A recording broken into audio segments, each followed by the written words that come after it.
At my joyful pregnancy reveal, my mother-in-law humiliated me, exposed her lies, and later blamed me for her marriage collapse in front of everyone. Recently, my husband and I hosted a dinner party at our house to announce to our families that I was pregnant. We've been married for 2 years and found out about my pregnancy a couple of days ago. I've known my husband for 5 years. We met through friends in college and have been together since then. We're both 25 and had been working at the same company, but I quit that job to join one of my friends in her new business as a partner. We discussed it, and he agreed to hold down the fort financially until my friend and I were able to break even. It's been about a year since then, and we're doing great right now. So even my husband is planning to leave his job and join us. We are financially stable and think it's the perfect time for us to have a kid, even though we're pretty young. We were thrilled when we found out about the pregnancy, and in no time we invited our families over to announce and celebrate this wonderful thing. My family is just me and my parents, as I don't have any siblings, but I'm very close to my maternal aunt and her family, so I also invited her, my uncle, and my cousins who were just a couple of years younger than me.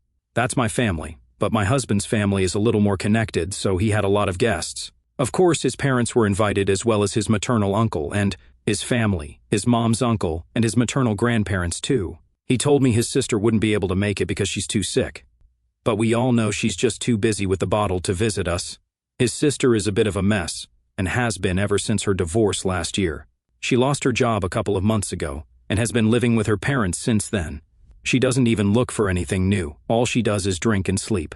So I was relieved to hear that she wouldn't be attending because I didn't want any drama on such a happy occasion. But I guess that was destined to happen since my mother-in-law was invited. My mother-in-law and I aren't the best of friends, but we're also not on bad terms. She's just too frustrating to deal with because she clearly has a favorite child, and it happens to be her daughter, the older sibling. She's the one who's been enabling her daughter so far, in spite of my husband and her own husband's protests. We differ on that, but I didn't say anything about it because it's not my family and hence not my place to say anything. It was only polite to invite her, so my husband and I invited his side of the family to the event too. Initially, we'd only planned to have his parents over, but when my mother-in-law found out that I was having my aunt and her family over too, she told my husband to do things the right way and made him invite other relatives too. He did so because he didn't want to fight with her right before announcing something so big. But that meant we wouldn't have the intimate celebration we wanted. I was a bit miffed about it but didn't say anything because, like my husband, I didn't want to kick up a fuss right before the announcement of something so happy and ruin the happy vibe with awkwardness. So we called everyone over, and it was all going so well too until after the announcement. We told everybody just before lunch was served, and everyone was so thrilled for us. I got a lot of congratulatory hugs and pats on the back, as did my husband. But my mother-in-law didn't even get up from her place to congratulate us and just sat there with a weird smile on her face. We didn't know what that meant, but we didn't care because this was a happy moment for us, and we wanted to keep it that way. Then we served lunch after the announcement. Everybody loved the food that my husband and I had made, and we got a lot of compliments from everyone except my mother-in-law again, who was suddenly very quiet. Afterwards, everyone was just sitting around and chatting normally when my mother-in-law suddenly piped up and asked me if we were financially ready to have the baby because they're really expensive, and we should think about the finances too before we rush into anything. That was weird and awkward, but I handled that well, I think. I told her that the business that I had started with my friend had been doing well, and that our income was enough to support ourselves and a new baby. My husband made some jokes, and we moved on, avoiding the awkward topic. But she wasn't done just yet. She then went on to ask me exactly how much I earn per month, and that caught me off guard.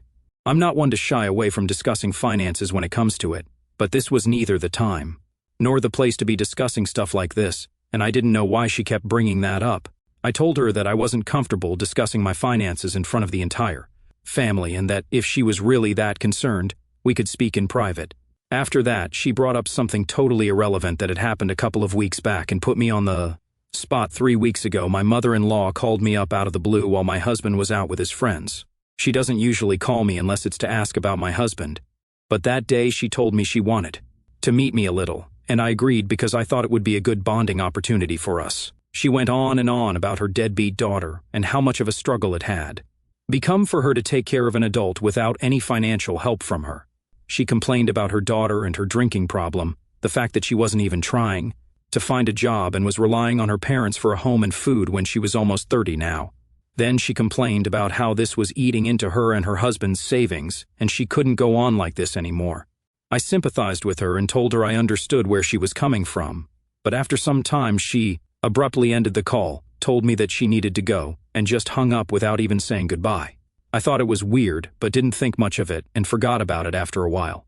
At the party, she brought it up again and asked me why, on the day she'd called me, I hadn't even offered to help her with money for her daughter. Even though I was financially stable and could very well afford to help her out, she totally put me on the spot, and I had nothing to say to her. Neither did my husband because he was just as flabbergasted. She said something about how we should put family first and that I should have told my husband, and we should have offered to help my sister-in-law. Then she went on to ask if we'd be helping out now. I was going to say that I was sorry that I didn't, but before I could, my father-in-law got up from the couch and really angrily asked her when exactly she'd stopped scamming all our relatives using their daughter as an excuse. Everyone was quiet because my father-in-law was a man who rarely ever lost his temper, so if he was yelling, that meant something had happened. We were all shocked and confused, but it all became clear after my mother-in-law stormed out right after my father-in-law asked her that question. She snapped at him and told him that she wasn't going to tolerate this disrespect from him and walked out of the house, but he stayed back and explained everything to us. So, apparently, my mother-in-law had been calling up a bunch of people and complaining about her own daughter and their alleged financial situation, like she'd done with me. But unlike me, most people fell for her act and sent her money to help out. That money went directly into my sister-in-law's purse, and she used it to buy drinks for herself, but did not get the help she needed. My mother-in-law was complaining to people about her daughter's drinking problem and using it as a way to gain sympathy so they'd send her money, which she used to fund her daughter's addiction. This way, she wouldn't have to spend her own money, and she didn't want to force her daughter to get a job, so this was the only way she could enable her daughter without putting her own money at risk. So far, it had been working out well for her because she'd mostly been borrowing from her friends and her own family, including the people at the party the other day who were pissed when they realized that they'd been fooled by my mother-in-law. But then she tried to pull the same thing with her husband's sister, and she didn't fall for it, because she knew very well how my mother-in-law had been supporting her daughter's behavior. She called my father-in-law right after the phone call with my mother-in-law and told him all about how she'd been trying to manipulate her into sending her money. When my father-in-law confronted my mother-in-law about it 3 days before the dinner, they got into a really bad argument about it. My father-in-law thought it was disgusting and humiliating that she was going to such lengths, sort of begging her friends and family to send her money just so she could continue to support their daughter's addiction. And this was kind of a scam, because it wasn't as if my in-laws were poor or struggling with money. My father-in-law was still a practicing dental surgeon, and my mother-in-law had retired from her position as the HR head just a couple of years back. They had enough savings to even send their daughter to a really good rehab facility, which we all know is quite expensive. But instead of that, my mother-in-law was scamming people to save her own money while still supporting her daughter's terrible drinking habits. They hadn't been speaking for the days leading up to the party, but had decided that they'd pretend everything was okay just for our sake. Unfortunately, that didn't work out for them because my mother-in-law went right back to her guilt-tripping ways, and my father-in-law couldn't stand the way she was behaving. He apologized to all of us for ruining the day and left shortly after that, as did everyone else. Then it was just me and my husband, and he was seething that his mother had been doing this behind our backs. I was glad that I hadn't picked up on what she was hinting at over the phone back when she'd called me, because obviously if I'd offered to send her money to help her out, that would have just been used to fund my sister-in-law's addiction, which would be a total waste of money. My husband and I were both a little upset that the party had ended so badly. But nevertheless, we decided that we'd end the day on a good note. We got a tub of vanilla ice cream for us, put on a movie, and watched that while having ice cream. At around 10 o'clock, he left the room to go brush his teeth before bed, but I still wasn't done with my ice cream. I'd taken a second helping, and I'm one of those people who wait for it to melt a little before I dig in. I was waiting in the living room when I heard a knock at the door. When I opened it, I saw my mother-in-law standing outside, looking furious. The second I opened the door, she started screaming at me and told me that I was the reason her marriage had come unraveled that day, and that her husband of more than 30 years had now moved out and was going to file for divorce from her. For some reason, I was the one she decided to blame for all of this. My husband was still in the bathroom, and because it's a little further inside the house, he couldn't hear his mom yelling at the front door, so he didn't come out to check either. I was trying to explain to my mother-in-law that whatever happened had nothing to do with me. I didn't even say anything that day and was even about to apologize to her before her husband interrupted me. I tried to reason with her, but she wasn't ready to even hear me out and instead decided to say that she wished something terrible would happen to my baby, and maybe then I'd understand what she'd been going through as a mom. I couldn't take that, and I don't know what came over me, but I totally lost it. I didn't have anything in my hands except for the bowl of ice cream, so that's what I threw right at her face. It had mostly melted by then, so it was a bunch of liquid ice cream that went onto her face and the front of her dress.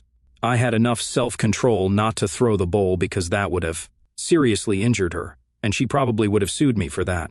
I regretted it almost instantly because she started screaming like she'd been shot when I threw the ice cream at her. My husband came rushing to check out what had happened. He brought his mother in and offered her a wet towel and wipes to clean herself up, and I helped him out to find those. Even though his mom was screaming the worst cuss words she could think of, which I think was a bit of an overreaction. After she calmed down a bit, she told me to go to hell, booked a cab, and then went away. I was able to explain what had happened only after my mother-in-law had left. My husband actually found the incident pretty hilarious. He said that his mom totally deserved it and that I shouldn't even have bothered to help her afterward because she definitely didn't deserve that. He said that whatever his mother had said about our unborn child was, really, cruel, and me throwing my ice cream at her was probably an underreaction. Any other more hormonal woman would have probably thrown the whole bowl at her or something, so she was lucky that it didn't happen to her. He's taking this lightly, but I don't know how I feel about it. I'm not a person who loses control like this, and I feel terrible about what I did to her. I spoke to my parents about it too, and they said that while they don't support what she said, it would have also been very dangerous for me if I'd accidentally thrown the bowl at her, because that would have hurt her really badly. I don't know if I should apologize to her or not right now, or if I overreacted. Am I the asshole for throwing ice cream in my mother-in-law's face after she said she wished something terrible would happen to my baby? Update 1. Hey everyone, thanks for the comments on my original post. It's been a week since the incident took place, and I was almost going to apologize to my mother-in-law in spite of everyone's comments, but I'm glad she proved to me that she deserved every bit of what had happened to her. I was going to apologize to her today, but she sent me a video message really late at night yesterday of her and her daughter cursing me out. Both of them were completely drunk, which was evident from the way they were behaving. Also, the things they were saying were really vile and disgusting, and I don't even want to repeat what they were wishing upon me and my family in that video, including my baby who hasn't even been born yet. They were stooping down to levels that weren't even there, and for your sake and my own, I don't want to repeat what they said here, but just know that they were disgusting things. My husband almost reported them to the police, but I told him not to because it just wouldn't be worth it, and would only escalate the drama and the problems. I was already a pregnant working woman. I couldn't handle any more on my plate than whatever I already had to deal with. My mother-in-law and sister-in-law are living on their own now because my father-in-law moved out the day after the ice cream incident and has been living with his brother since then. I showed him the video that his wife and daughter had sent me, intending to help him with a divorce, and he broke down while apologizing to me on their behalf. It was really upsetting to see him that way when we visited him this evening, and I almost started crying myself because my father-in-law has been a father figure to me too. My husband was very quiet throughout because of course he was upset, but he's not very good at showing his emotions. I know for a fact that he'll keep this to himself and cry by himself, which is fine, but I just hope he doesn't overburden himself or anything. We visited my father-in-law today with the purpose of finalizing the divorce attorney. He'd spoken to a couple of people, but we put him in touch with a friend of ours who's been practicing for a few years now and specializes in divorces and prenups. My in-laws had been married for over 30 years, so the divorce wasn't going to be an easy one, and we wanted him to have the best legal advice for the settlement and everything. Things could get even more complicated if my mother-in-law decided to contest the petition, so we felt like we should step in. I'm happy to help him because, with the kind of wife and daughter he has, he should have all the help he needs. Update 2. Hi everyone, my father-in-law filed for divorce last week, and this week, my mother-in-law has pulled out all the stops in her attempts to stop him from leaving. She's gone to his brother's house, where he's still living, and has tried to fight and argue her way into winning him back. Don't ask me why she thought that would work, especially if she's trying to win him back. She even reached out to me and apologized because she thought that that would somehow help her case, but it didn't. I told her that I forgive her, but I don't want to speak to her. And I definitely cannot help her in sorting things out with her husband. He's his own person, and his decision to leave her had not been influenced by me. So there was no point in trying to make me fix something I wasn't a part of. I couldn't help them, and I can't believe I had to explain that to her a second time. She's been hysterical, and has apologized to pretty much her entire family by now, whoever she'd borrowed money from so far. They'd been kind and generous enough not to ask for it back, but she's been offering to pay them all back because she thinks that'll help her reconcile with her father-in-law. I haven't been able to meet him for a while now since I've been busy with work and stuff, and I'm trying to work faster than usual so that I can take days off for doctor's appointments and stuff like that, just in case. So it's just been my husband who's kept in touch with his dad, and he doesn't think it's likely that his father will go back to his mom. Apparently, it's not just the scamming of relatives for money or her enabling their alcoholic daughter. There's a lot more to their marriage than what we get to see, and his dad has only started opening up about it after he filed for divorce. Now that I know what I do know about my mother-in-law, I honestly can't believe my father-in-law even stayed with her for so long, because that is one messed up woman. She's had a history of being dishonest when it comes to money, and had a lot of debt racked up over the years that she'd kept a secret from my father-in-law in the initial years of their marriage. But he'd found out about it somehow and helped her pay off those debts. He'd made her promise that she'd be transparent about her finances from then on, and she'd agreed to that. They weren't as well off back then, so at least she had an excuse to borrow money, but now she didn't even have that. She was just being stingy and dishonest. Besides that, there was also her terrible behavior in general, and how she'd always taken her husband for granted. Even at this age, she refused to hire help to do the housework and would say that they split the household chores between the two of them. But most days she claimed that she wasn't feeling up to it, and my father-in-law would end up having to do most of the chores, which made his arthritis even worse. She didn't speak to him nicely, and she insisted that they continue to infantilize their grown daughter and support her alcoholism, instead of just sending her to a good rehabilitation center and doing everything that my father-in-law asked her not to do. There was no other way he could deal with this situation now, and he just had to end this marriage before he wasted more of his life with this woman. My father-in-law said that he's had enough and wants his own life separate from her now, and I say good for him. Update 3. Hey people, I haven't had the opportunity to come online on Reddit for the last couple of weeks because of work and hospital visits. I had a health scare a few weeks ago because my blood sugar had fallen low. I've been in and out of the hospital for the last couple of weeks because I was afraid that this would lead to complications in the pregnancy, but thankfully my doctor told me I had nothing to worry about. I'd just been a little too paranoid and had completely switched up my diet, which is what led to the blood sugar drop. I'm okay now though, and as healthy as ever. Now coming to what most of you guys have been asking for an update on, the situation with my mother-in-law. The divorce is ongoing, and they're in the middle of negotiations right now. My mother-in-law gave up on trying to win him back and decided not to contest the divorce, but she has been very annoying to deal with when it comes to the division of their assets and property. Once again, over 30 years of marriage, they have a lot of finances that need to be separated and property that needs to be divided.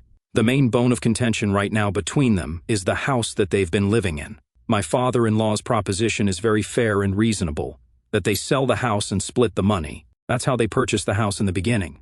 They pulled their money together and bought that house within a year of their marriage, so it would only be fair to do what my father-in-law suggested. But my mother-in-law wants it all for herself, so that's where they're stuck right now.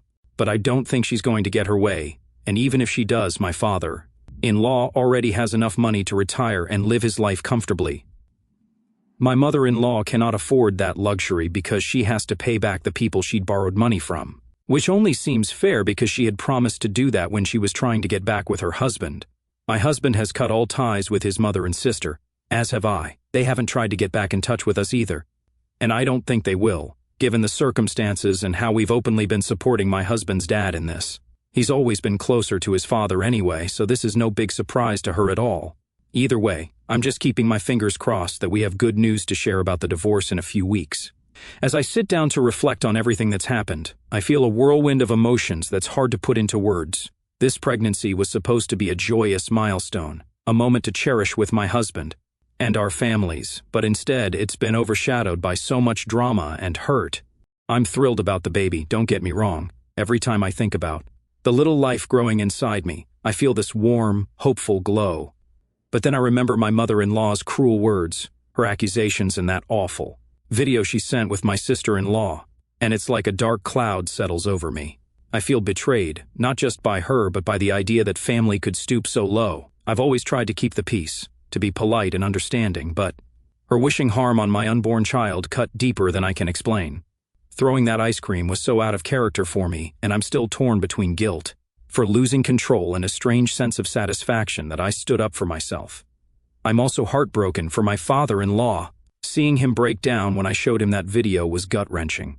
He's been nothing but kind to me, a steady presence in my life, and knowing he's been living with such dishonesty and manipulation for over 30 years makes me ache for him. I'm angry too. Angry at my mother-in-law for dragging everyone into her mess, for using her daughter, struggles as a tool to scam people, and for trying to pin her marriage's collapse on me. It's exhausting to carry this anger, especially when I'm trying to focus on staying healthy and calm for the baby. My husband's support means everything, and his ability to find humor in the ice cream incident makes me love him even more, but I can see the toll this is taking on him too. He's quiet, bottling up his feelings, and I worry he's hurting more than he lets on. Above all, I feel a fierce determination to protect my little family, my husband, our unborn child, and even my father-in-law, who deserves so much better. I'm scared sometimes, wondering how this divorce will play out and whether my mother-in-law will try to stir up more trouble. But I'm also hopeful. I want to focus on the future, on building a happy home for our baby, and on surrounding ourselves with people who lift us up, not tear us down. This whole ordeal has taught me that family isn't just about blood. It's about trust, respect, and love. And right now, I'm choosing to pour my energy into those who show us that in return.